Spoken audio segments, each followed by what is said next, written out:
Okay, so lesson 14, Algebra 1, lesson 14, is evaluating algebraic expressions. So here's what you do. And I try to color code things to make things a little bit easier, hopefully. Step 1, copy the expression and the values. So example 14.1 here, the expression, it says find the value of x and p. So I wrote down x and p. And the whole idea behind algebra is that a letter stands for a number. Sometimes you know it, sometimes you don't. And what they're going to do now is they're going to give us something with letters, and they're going to tell us, okay, x is equal to 4, m is 5, and p is 2 for this problem.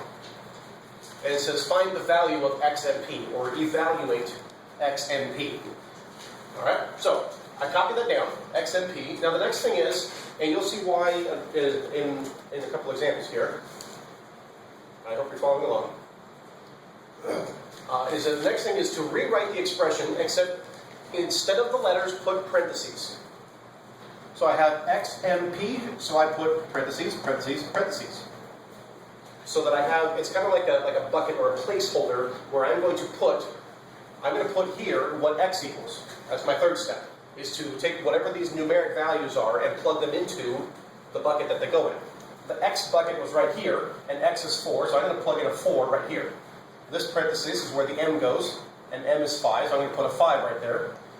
This parenthesis, this pair of parentheses, is where p goes, and p is 2, so I'm going to put in a 2 there. Now we're back to familiar territory. What do we have? We have 4 times 5 times 2. What's 4 times 5? 20. 20. So that's 20 times 2? 40. And 40. I'm very excited.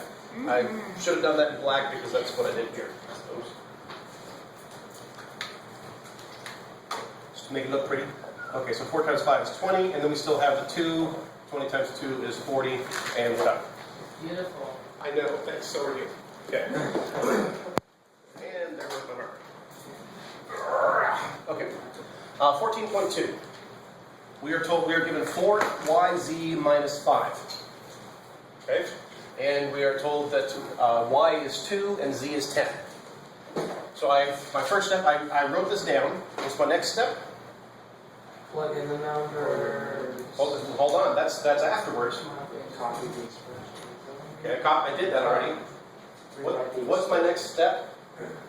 Replace variables with parentheses. Yes, thank you. Okay, so I've got a y here, so this is going to be for y, and this is going to be for z, and I still have a 4 out front, and I have a minus 5 at the end. So all I'm doing in this step is replacing each letter with a pair of parentheses. Then what? Insert numeric values. Exactly. So the y goes here, y is 2, so I plug in a 2 here. This is where z goes, z is 10, so I plug in a z there. And now I can evaluate. Algebraically. That's right. Oh, yeah. Okay. Oh, yeah. So I've got 4 times 2 times 10. 4 times 2 is? 8. Times 10? 80. Minus 5 equals? 75. That's very exciting. Okay. Another example. Y minus z. What's my, after I write the expression down, what's my next step? We need to do the parentheses. Parentheses. I need parentheses for y, parentheses for z, and Negative. we are subtracting like that. And the next step? Insert numeric values. Y is? Negative. Negative 2, and z is? Negative 6. Okay. And so what do we have now? Positive 4. We have negative 2 minus a negative 6 is the same thing as plus 6. So negative 2 plus 6 is positive 4. Alright? Next one.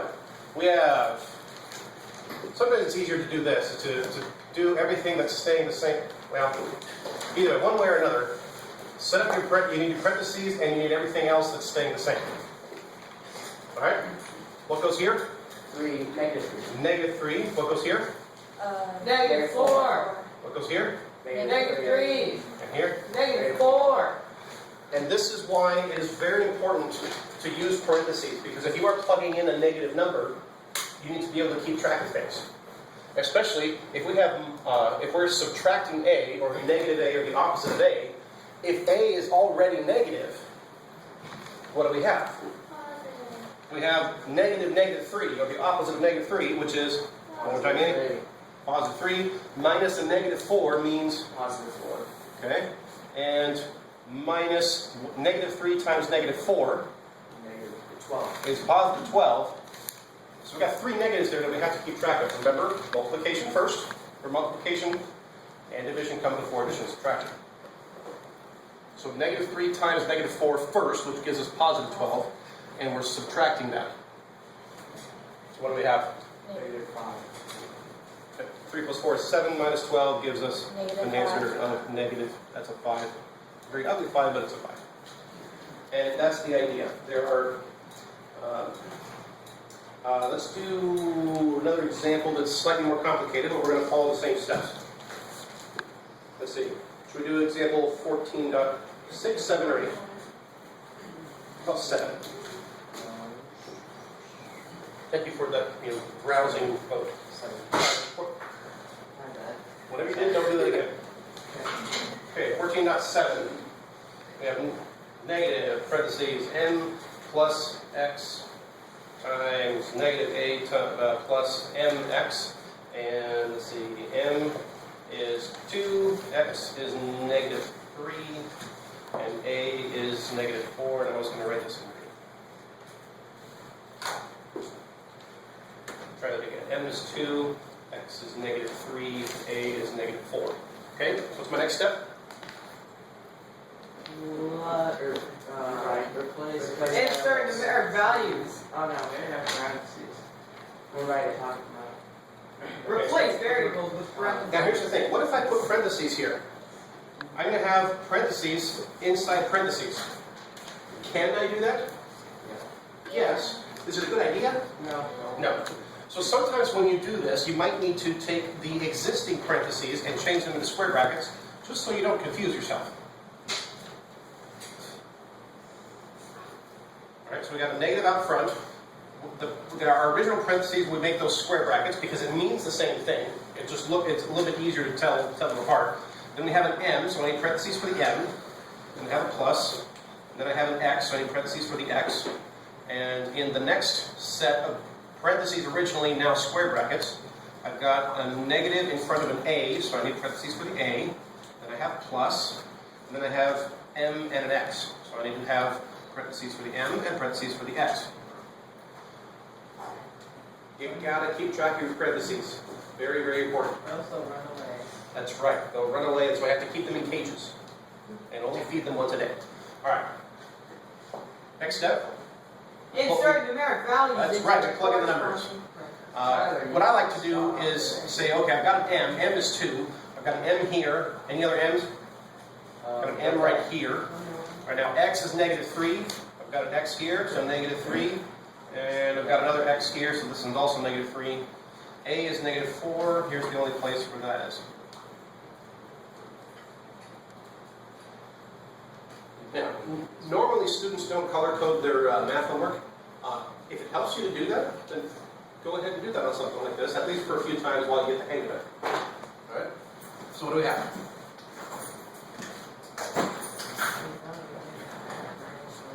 Now we have to follow our order of operations and pay attention to parentheses, right? Yes. So we have a negative out front. We've got brackets here. Can we do this? Yeah. All right, what do you got? Negative 6. I mean, negative 1. Negative Yeah. is multiple. Yep, you got to pay attention because 2 times negative 3 is negative 6, but it was 2 plus negative 3. So we have negative 1 inside there. All right, and here, we need to worry about order of operations here. Oh yes. Yeah, kind of did because we've got a plus and we've got multiplication. What do we do first? Multiplication. Multiplication. What's the multiplication? What's 2 times negative 3? What's 2 times negative 3?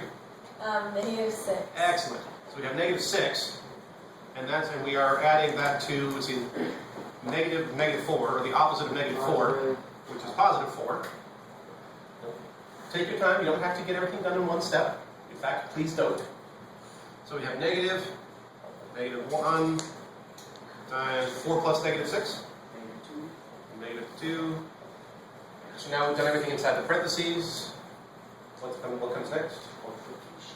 Multiply. So we got -1 times